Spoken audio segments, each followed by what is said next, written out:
Llorando entre el pórtico y el altar, por Leonard Ravenhill. No voy a predicar un sermón esta mañana, pero quiero tener una plataforma de lanzamiento.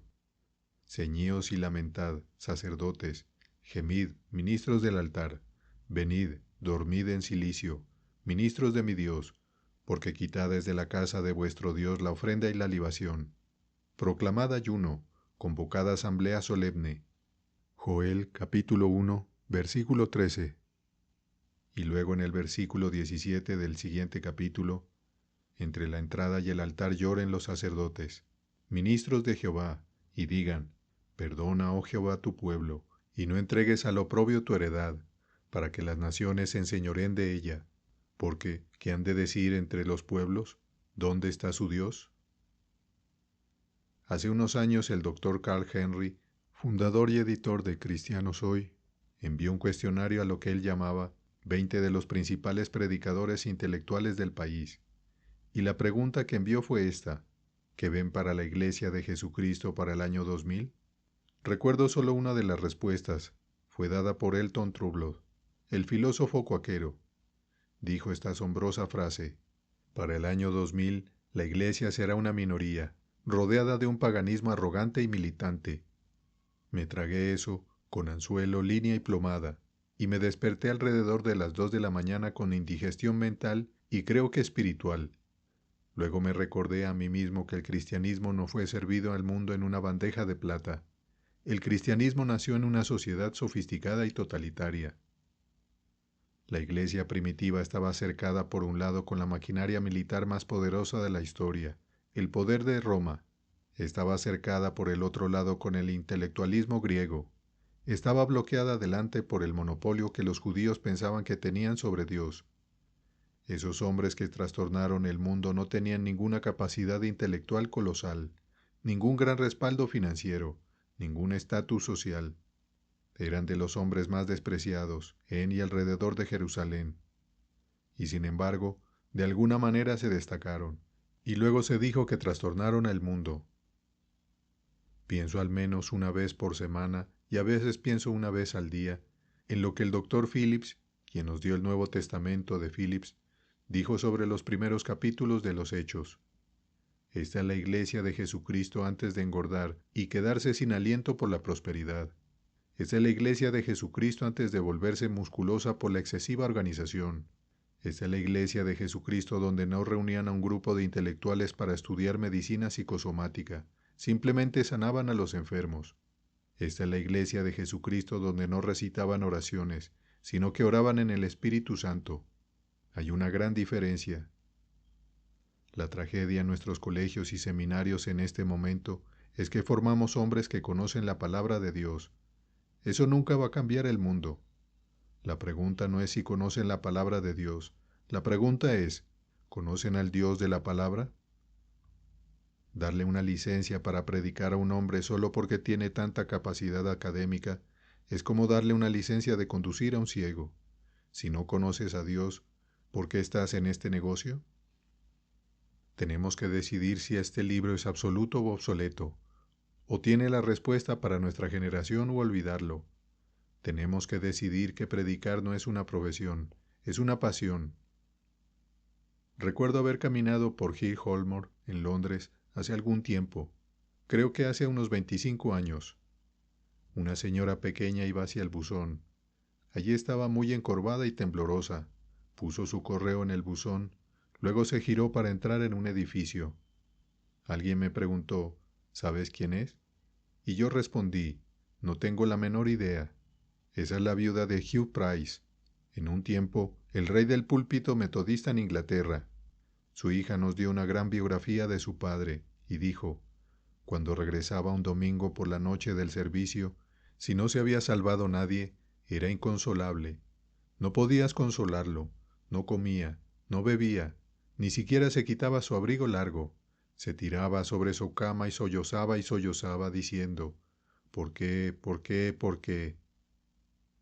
¿No es asombroso cuando piensas que en un sermón en el día de Pentecostés produjo 3,000 personas? Y ayer tuvimos algunas ciudades donde se predicaron 3,000 sermones y nadie se salvó, y ni siquiera nos afecta. La iglesia solía ser un rayo, ahora es un crucero. No estamos marchando a Sión, estamos navegando por allí con facilidad. En la iglesia apostólica se dice que todos estaban admirados, y ahora en nuestras iglesias todos quieren ser entretenidos. La iglesia comenzó en el aposento alto con un grupo de hombres agonizando, y está terminando en el comedor con un grupo de personas estableciendo. Confundimos ruido con avivamiento, y conmoción con creación, y acción con unción. Mira, creo que esta es una hora crítica en la historia, la hora más crítica en la historia. El Medio Oriente está a punto de explotar. El prestigio de esta nación que amábamos ha decaído.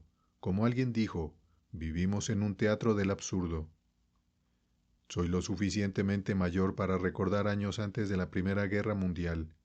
Mi primo había estado en nuestra casa alrededor de un mes antes de que estallara la guerra, tan recto como una vara. Tenía su chaqueta roja con sus hermosos botones dorados. Lo miré y pensé, vaya, qué cosa tan maravillosa ser soldado. El 4 de agosto de 1914 estalló la guerra y él fue con millones de otros hombres a luchar. Regresó como un completo desastre físico. Pero verás, el lema de la Primera Guerra Mundial era este: esta es la guerra para acabar con todas las guerras. La guerra no es solo anticristiana, es incivilizada. Después de eso, desde 1919 hasta 1939, tuvimos 20 años dorados de paz, cuando la Iglesia tuvo la mayor oportunidad desde Pentecostés, en mi opinión. Luego vino la Segunda Guerra Mundial. Antes de la Primera Guerra Mundial teníamos un grupo de intelectuales en Inglaterra llamados socialistas fabianos. El hombre de barba roja que nos dio obras como Pigmalión y Mi Bella Dama, George Bernard Shaw, era uno de los superintelectuales. Realmente, el líder era un profeta autoungido y autoproclamado de un nuevo orden mundial. Su nombre era H. G. Wells, un hombrecito engreído. Esos hombres no hablaban de redención, no hablaban de pecado, solo eran racionalistas, solo eran humanistas. Allá por 1912, 2 años antes de la guerra de 1914, H. G. Wells dijo: es posible para nosotros tener una nueva raza de personas mediante procesos intelectuales y biológicos. No necesitamos la Biblia, no necesitamos la Iglesia. Podemos derribar las colinas de la riqueza, podemos llenar los valles de la pobreza. Él no hablaba de pecado y redención y maldad. Hablaba de la suficiencia del materialismo. Hablaba de la inevitabilidad del progreso. Hablaba de la suficiencia del hombre. Iban a traer un nuevo milenio por su propio genio. Y luego una sombra cubrió el cielo. Tuvimos la guerra de 1914 al 18, y al final H. G. Wells y su grupo no estaban tan seguros de las cosas. En 1939 vino la Segunda Guerra Mundial. Bueno, H. G. Wells había escrito su esquema de la historia, pero el último libro que escribió, en medio de la Segunda Guerra Mundial, no tenía ese optimismo rosado. Su último libro fue Al final de la cuerda. Y dijo: no hay esperanza para la humanidad. Y dijo una cosa más sensata: hay una pequeña cavidad en algún lugar del pecho humano que puede ser llenada por Dios, y solo por Dios. Nos sentimos un poco nerviosos en estos días de hablar sobre la depravación humana. Bueno, Dios sabe, nunca ha habido tanta depravación como la que tenemos hoy. Miren la iniquidad que había en la tierra cuando el profeta Elías apareció en la escena. La nación estaba en esclavitud a la idolatría, la impureza, la infidelidad y la indiferencia. Y es mi opinión esta mañana que este púlpito no es un lugar para títeres. En este día en que vivimos, son profetas los que necesitamos. Un erudito judío dice: el profeta, por la naturaleza misma de su llamado, es una figura trágica. Tiene una lealtad feroz hacia Dios y un corazón roto por una nación perdida. Fallamos al decirle a las personas que son moralmente buenas, y a muchas de ellas muy excelentes, que Jesucristo vino al mundo para hacer que los hombres malos sean buenos. No lo hizo, eso es un beneficio adicional. El primer argumento que Dios tiene con un hombre no es que sea malo, es que está muerto en delitos y pecados, y el cristianismo es el único evangelio en el mundo, el único mensaje en el mundo, donde el Dios de un hombre viene y vive dentro de él. ¿Dónde está el mover del Espíritu Santo en estos días? Cuando llega el avivamiento, no dices osadamente, Joe Smith viene a predicar esta semana y terminará el domingo por la noche. ¿De dónde sacamos la idea de que el Espíritu Santo solo viene a las 11 de la mañana del domingo y lo mandas a casa a las 12? Lo quieres de vuelta a las 7 de la noche hasta las 8, y no lo necesitamos hasta el miércoles por la noche. Cuando llega el avivamiento, las luces no se apagan en el santuario por semanas y semanas. Pasé una tarde en Gales en 1931 con un anciano que había sido uno de los hombres de confianza en el avivamiento del Ejército de Salvación en la década de 1880. El hombre tenía 80 años. Me contó sobre cosas asombrosas que sucedieron en sus avivamientos. Los hombres que se sentaban en los asientos traseros, casi la escoria de la tierra, venían solo para calentarse, pero se preocupaban tanto cuando el viejo predicador William Booth estaba predicando uno de sus mensajes de fuego y azufre, que rompían sus himnarios. Begbie, en su obra definitiva sobre William Booth, en el primer volumen, habla sobre las reuniones de santidad, y dijo, cuando el Espíritu Santo descendía y los hombres resistían al Espíritu Santo, el Espíritu Santo levantaba a la gente del fondo del santuario y los llevaba sobre la audiencia y los dejaba en el altar. Y pensamos que hemos visto todo porque 2 o 3 personas se sanan. No se puede estandarizar el avivamiento. No estoy pensando en un avivamiento de iglesia. Estoy pensando en un avivamiento nacional. Solo hay una esperanza para Estados Unidos, y es que tengamos una intervención divina en la nación. Olvida tu denominación, olvida tus asientos vacíos. Veamos primero cómo Dios se duele por el pecado del pueblo, y después de todo, cuando miras en el Antiguo Testamento, el argumento de Dios no era con los amalecitas, y los hititas, y todos los otros hitas. El problema de Dios en el Antiguo Testamento era Israel. El problema de Dios hoy es el comunismo, el mormonismo, el monismo o cualquier otro ismo. El problema de Dios es su iglesia hoy. Somos tan mundanos. Una cruzada a nivel de ciudad puede costar $2 millones. El avivamiento no cuesta ni un centavo, excepto corazones quebrantados. Puedes organizar tu avivamiento, puedes organizar una cruzada a nivel de ciudad. No puedes organizar el avivamiento real. El avivamiento es una intervención divina misteriosa. Creo que una de las tareas más asombrosas dadas al hombre fue dada a Juan el Bautista, cuando Dios dijo, «Preparad el camino del Señor». Saben, hablan de avivamiento en este país y todos tienen visión de túnel. Piensan que el avivamiento debe venir como lo tuvo Finney. No estamos viviendo en los días de Finney. Sería bueno tenerlo aquí, seguro, pero no estamos viviendo en los días de Finney. Es un nuevo día. La iniquidad nunca ha alardeado como lo hace ahora. ¿Sabes lo que ha pasado en los últimos 23 años en Inglaterra? En los últimos 23 años en Inglaterra los musulmanes han construido 300 mezquitas, y al mismo tiempo que estaban construyendo sus 300 mezquitas, la Iglesia de Inglaterra ha cerrado 660 iglesias. ¿Nos lleva esto a la desesperación? Hay más personas perdidas en este mundo en este momento que cualquier otro periodo de la historia, y sin embargo, seguimos como si estuviéramos al borde del milenio, en lugar de al borde del juicio. Creo que la clave para el avivamiento se da aquí en Joel. Entre la entrada y el altar lloren los sacerdotes, ministros de Jehová. Joel 2, versículo 17. Estaba predicando en un colegio muy conocido hace 2 años. Estaba predicando sobre Ana, porque creo que Ana es el tipo del verdadero intercesor. El intercesor cree, la cosa sucederá a través de mí, tengo que ponerme en la brecha. ¿Sabes? Cuando hablas de intercesores siempre volvemos y decimos, bueno, Estados Unidos ha tenido algunos de los mejores intercesores. Tienes razón, los tuvimos.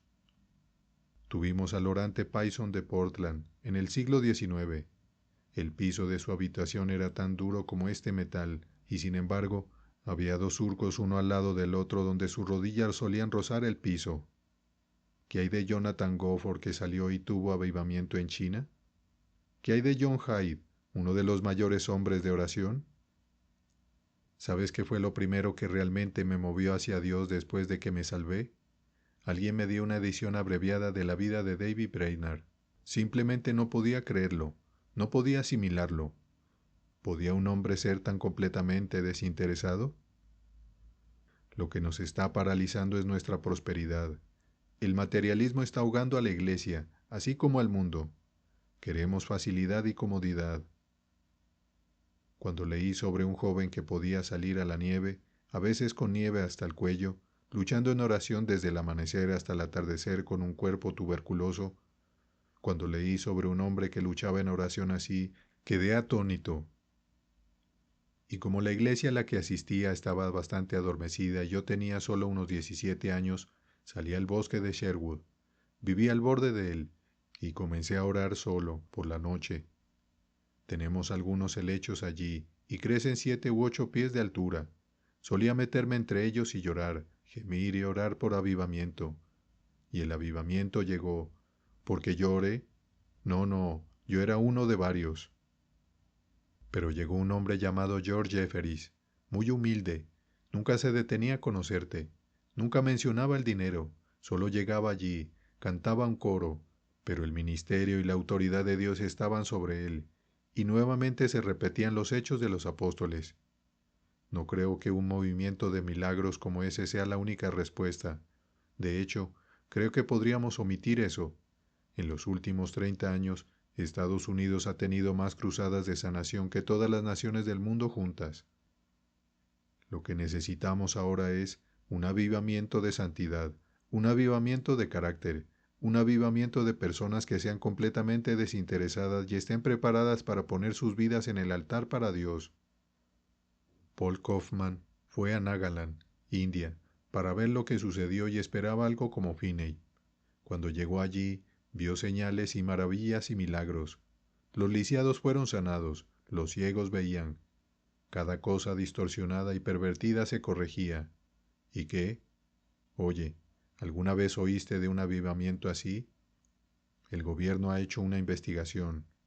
¿Por qué ha disminuido el tráfico de bebidas alcohólicas? ¿Por qué los niños se comportan en la calle? ¿Por qué no tenemos problemas con las drogas? ¿Por qué la nación está convulsionada? ¿Por qué el gobierno está investigando? Era el estado más rebelde y sin ley en la India, y ahora son los más tranquilos. El crimen ha desaparecido. Las personas son civilizadas, amables y amorosas.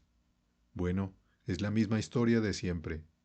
Descubrieron un grupo de personas clandestinas, que habían estado orando 20 años por un avivamiento. Ningún hombre, no importa cuán colosal sea su intelecto, ningún hombre es más grande que su vida de oración. Pararse delante de los hombres en nombre de Dios es una cosa. Pararse delante de Dios en nombre de los hombres es algo completamente diferente. Hemos instado a la gente a diezmar, ¿no es así? Pero solo nos referimos a su dinero. Verás, queremos un avivamiento que sea un Pentecostés sin dolor. Queremos algo que no perturbe nuestro statu quo. En todos lados es el camino fácil, así que, ¿por qué no aquí? Nunca ha habido un avivamiento que yo pueda rastrear que no haya sido entregado allí con verdadera intercesión. En la ciudad de Leeds, donde vivía en Inglaterra, llegó el avivamiento. Llegó allí porque había un hombrecito sin estudios, no tenía ningún título, pero vaya si tenía un corazón ardiente, y trabajó, y tuvo 3 colapsos, no mentales, sino físicos. ¿Sabes por qué? Porque ayunaba mucho, pero tenía autoridad.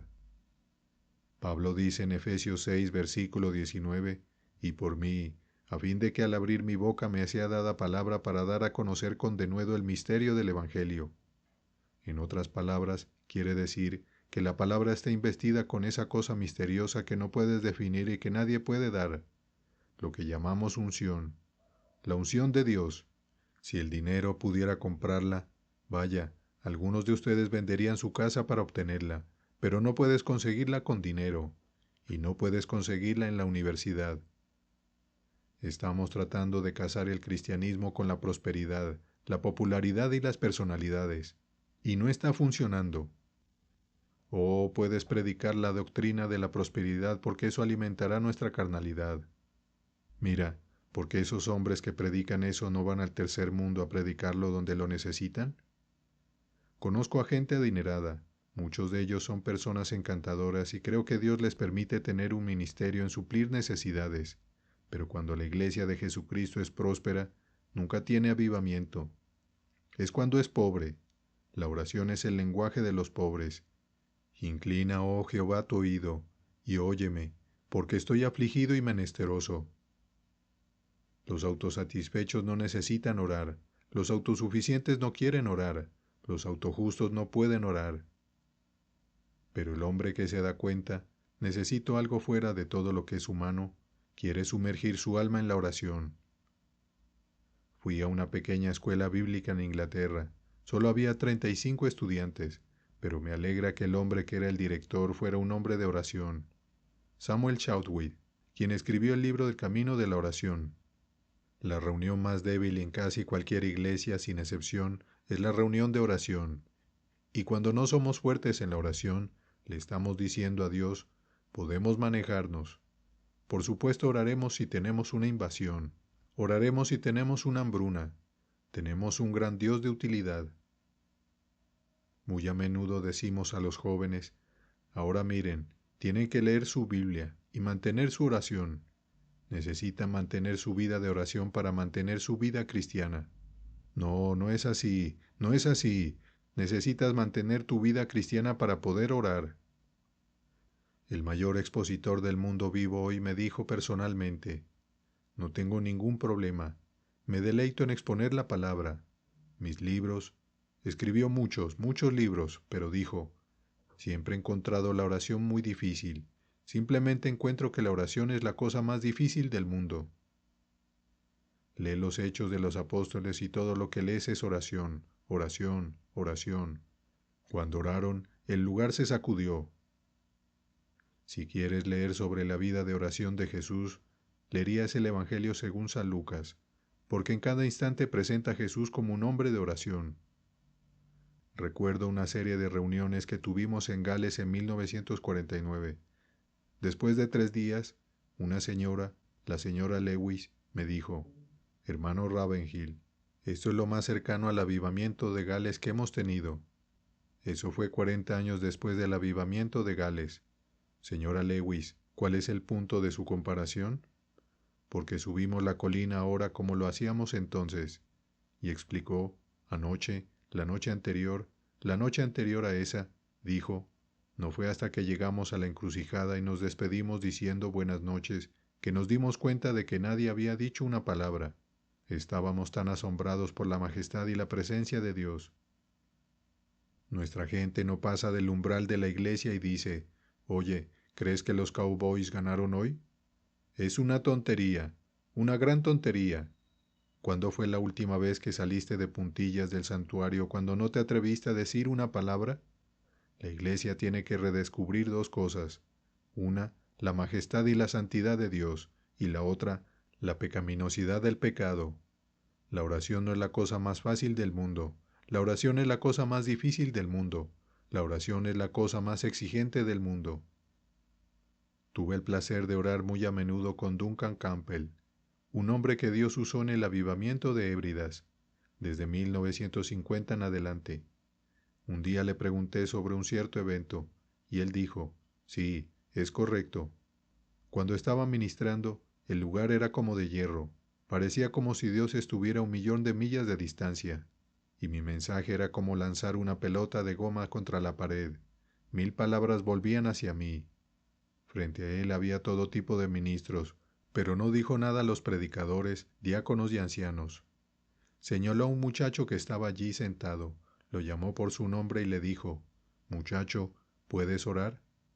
Un muchacho de 16 años de escuela secundaria, y se levantó y dijo a su manera escocesa, «Ah, ¿de qué sirve orar si no estamos bien con Dios?»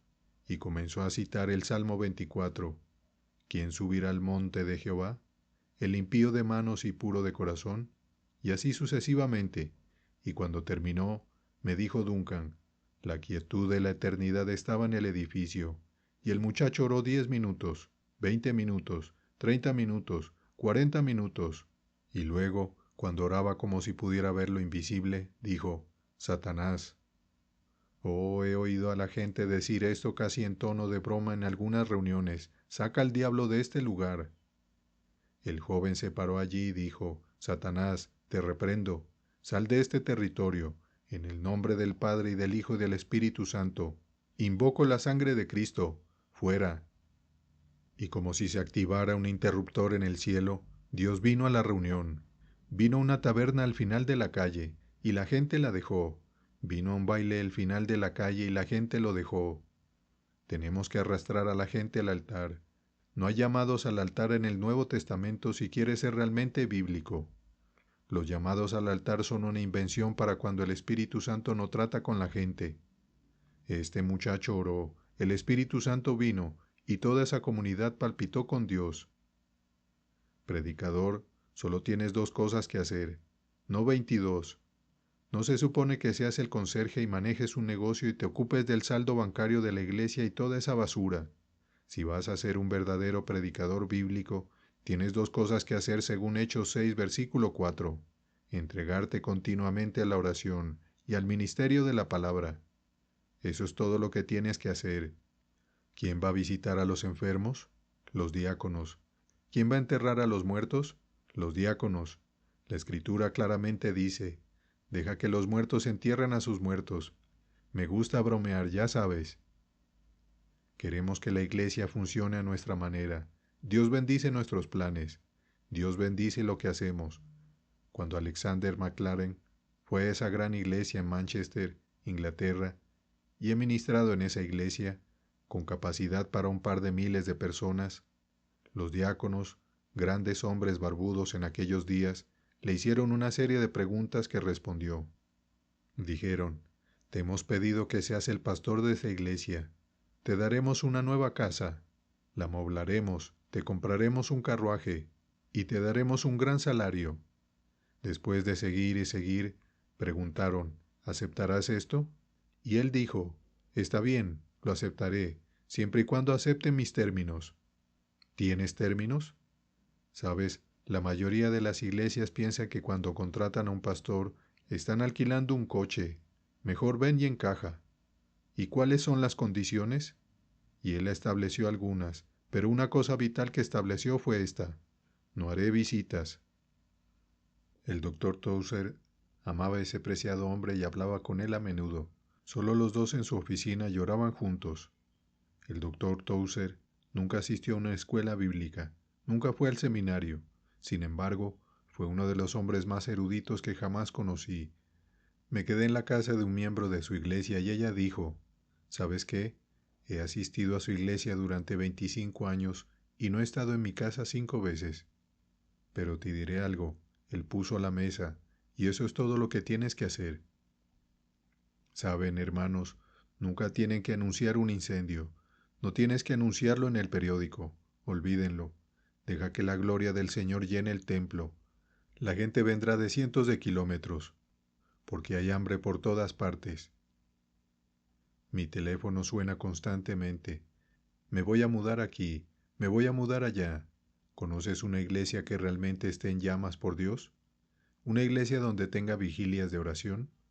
Ninguna iglesia debería funcionar estos días sin una vigilia de oración. ¿Qué quieres? ¿Estatus social? ¿Solo quieres cantidad de gente? ¿Quieres llenar los bancos? ¿O quieres fuego?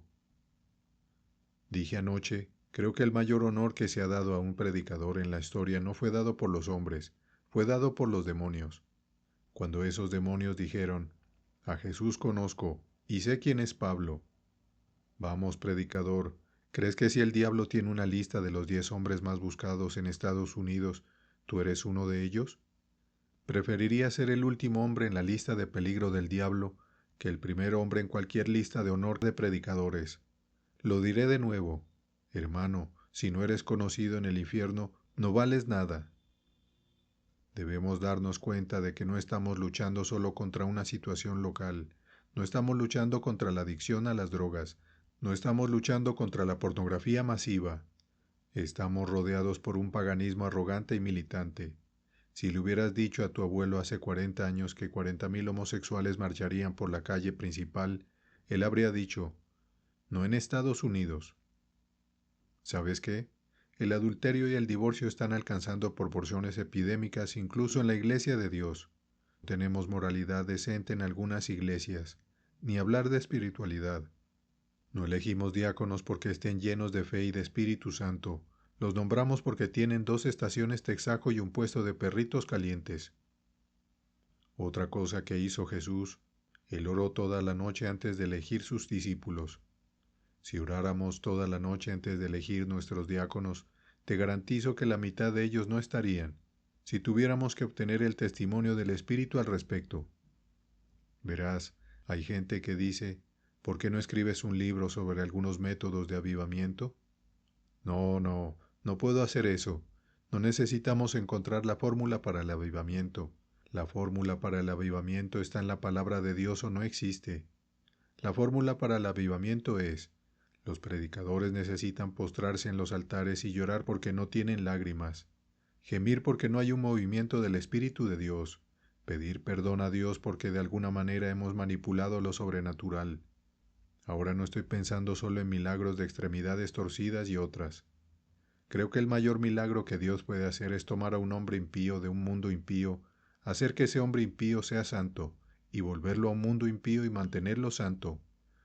Pero hoy en la iglesia tenemos más miedo a la santidad que del pecado.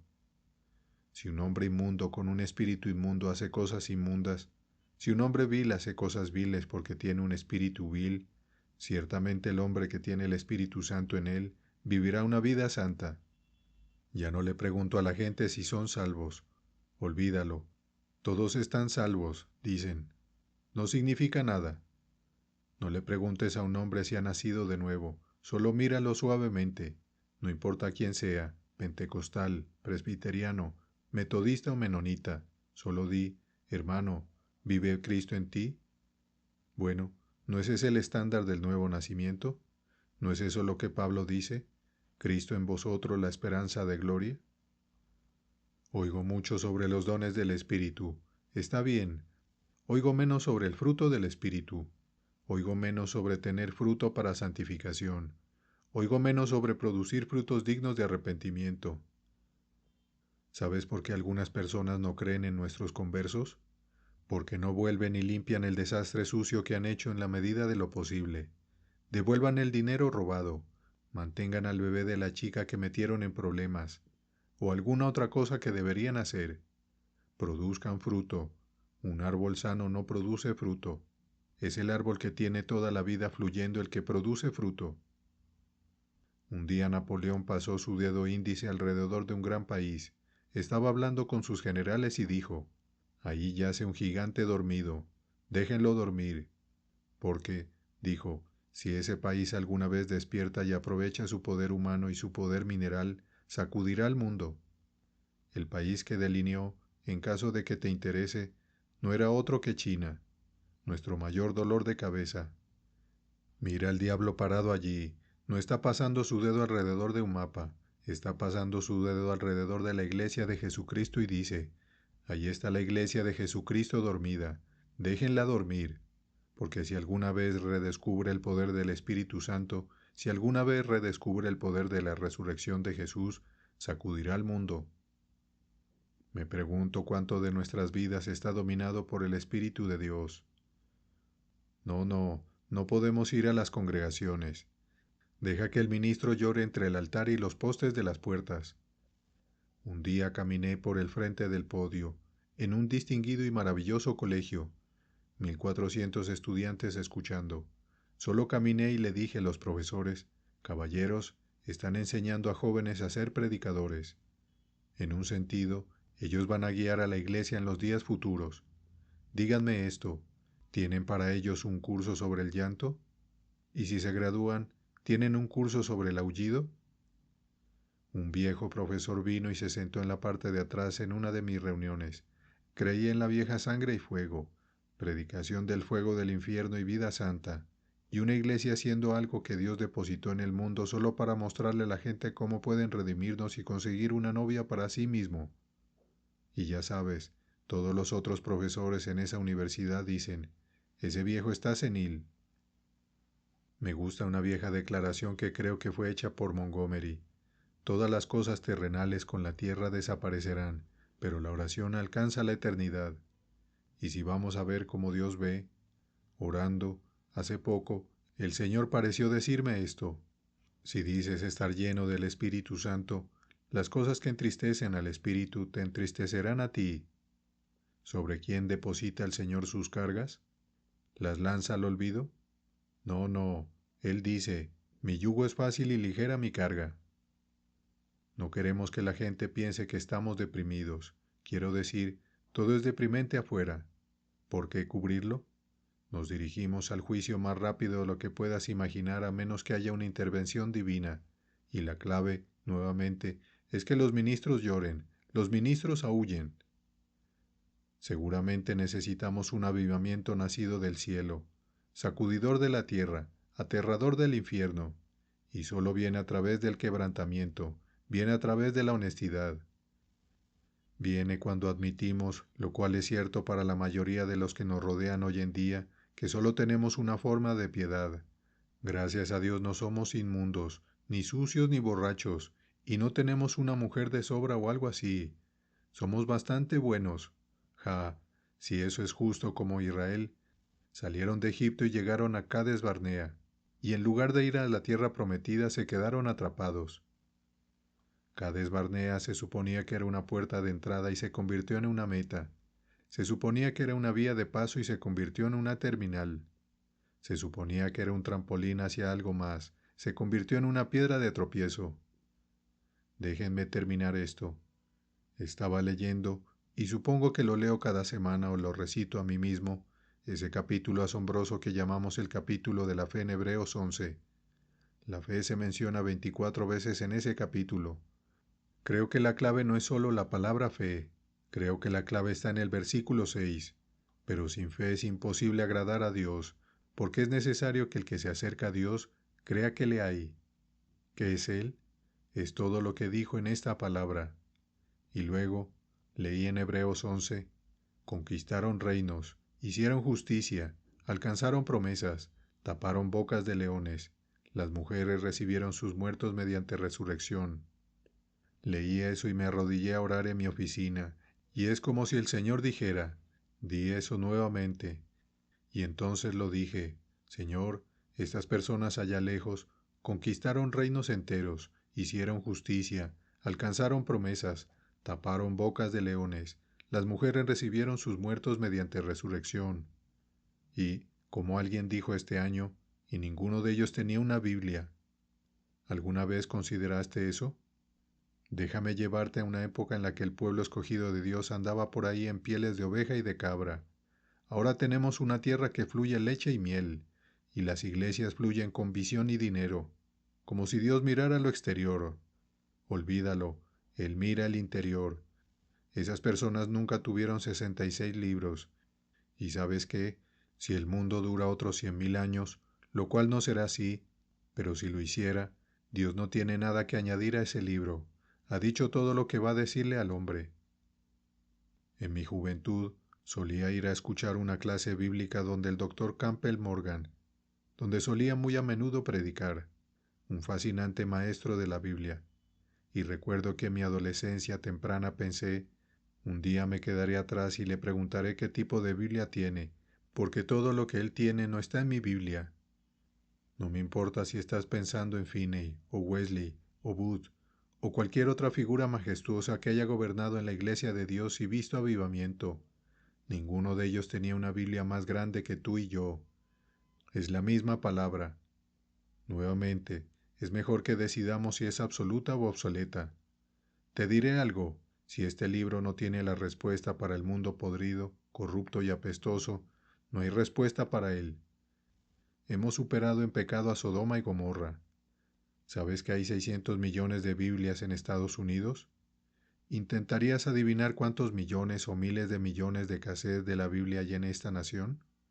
¿Te gustaría intentar estimar cuántos seminarios hay, o institutos, o escuelas bíblicas, o cuántos mensajes del Evangelio se predican en toda la nación? ¿Y que tenemos 500 estaciones de radio que transmiten algo del Evangelio? Déjame darte el otro lado, y termino. Somos la nación más rota que jamás hemos sido en la historia. Tenemos más hogares rotos, Tenemos más corazones rotos por esos hogares rotos. Tenemos más niños pequeños rotos por esos hogares rotos. Tenemos más mentes rotas por las drogas. Tenemos más cuerpos rotos. El año pasado más de 1 millón de niñas menores de 17 años quedaron embarazadas. Y hace unos años la gente marchaba. Paren la guerra en Vietnam. Paren la guerra. No hay derecho a matar gente. Y sin embargo se estima que en los últimos 9 años hemos matado a más de 10 millones de bebés antes de que salieran del vientre de sus madres. En un país cristiano, Señor mío, ¿qué pasa en un país pagano? ¿Crees que Dios Todopoderoso va a pasar por alto nuestro pecado por mucho más tiempo? Yo no lo creo. Y los legisladores no pueden ayudarnos, y los bancos no pueden ayudarnos, y el gobierno no puede ayudarnos, y el dinero no puede ayudarnos. Nuestra ayuda viene del Señor, y la única manera es la sumisión y quebrantamiento. Que lleguemos y digamos muchos de nosotros, Señor, no tengo la visión que solía tener, no tengo la pasión que solía tener, no tengo la preocupación que solía tener, no por Estados Unidos, sino por las almas perdidas. Las almas perdidas primero, Estados Unidos en segundo lugar. Estoy convencido de que la clave está en el ministerio. Tal vez la forma de empezar un avivamiento en tu iglesia es levantarte el próximo domingo por la mañana y decir, miren, quiero decirles, no he tenido pasión por los perdidos, no he derramado lágrimas por la humanidad perdida, tengo tantas otras cosas que me interesan. Creo que una clave en la vida del apóstol Pablo fue esta. Esto es lo único que hago, vivo para Dios, pienso en Dios, oro a Dios, eso es todo. Podían azotarlo, no pudieron sacárselo. Podía flotar en un pedazo de madera en el Mediterráneo una noche y un día, 36 horas. No podía removérselo. Intentaron matarlo de hambre, no podían matar aquello. Él había tenido una visión de la cruz, había tenido una visión del poder de la resurrección. Había comprendido que lo más grande de este lado de la eternidad es ser un hombre lleno de Dios. Y sale y proclama ese mensaje, ya sea que vaya a los judíos, a los bárbaros, a los griegos, a los intelectuales. Estaba tan cómodo en la capital intelectual del mundo, Atenas, como en la capital religiosa del mundo, Jerusalén. Dios nunca quiso que su iglesia retrocediera. Dios nunca quiso que su iglesia funcionara con menos que el cristianismo apostólico. Y es hora de llamar a la iglesia a la oración. Creo que si fuéramos tan espirituales como pensamos que somos, habríamos ido ayer a la iglesia con cilicio y un puñado de cenizas para poner en nuestras cabezas y llorar porque la iglesia se ha ido. Casi puedo escuchar a Duncan Campbell diciendo cómo lloraban en Escocia. Oh, si rompieses los cielos y descendieras. Verás, nunca hemos visto a Dios moverse hasta que haya detenido el tráfico, hasta que la gente en las tiendas esté cantando, hasta que las luces no se apaguen semana tras semana, hasta que el Espíritu Santo se mueva en las fábricas. Él ha hecho eso en otros avivamientos. Nos ha llamado a ponernos en la brecha, a ser reparadores de pórticos, a traer los poderes del mundo venidero a este día materialista y ciego en el que vivimos, y a esta iglesia laodicense adormecida. Cuando Él estuvo en la tierra, limpió el templo, siendo que necesita ser limpiado de nuevo de la mundanalidad, del materialismo. Que el Señor nos ayude a escudriñar nuestros corazones, así como a escudriñar las Escrituras. Ayúdanos a ser honestos y a admitir que hemos fallado, a buscar el lugar de oración, el lugar de limpieza y el lugar de unción. Que seamos un vínculo vital entre su Espíritu eterno y este mundo perturbado y perdido allá afuera. Que su gloria resplandezca nuevamente. Llorando entre el pórtico y el altar, por Leonard Ravenhill.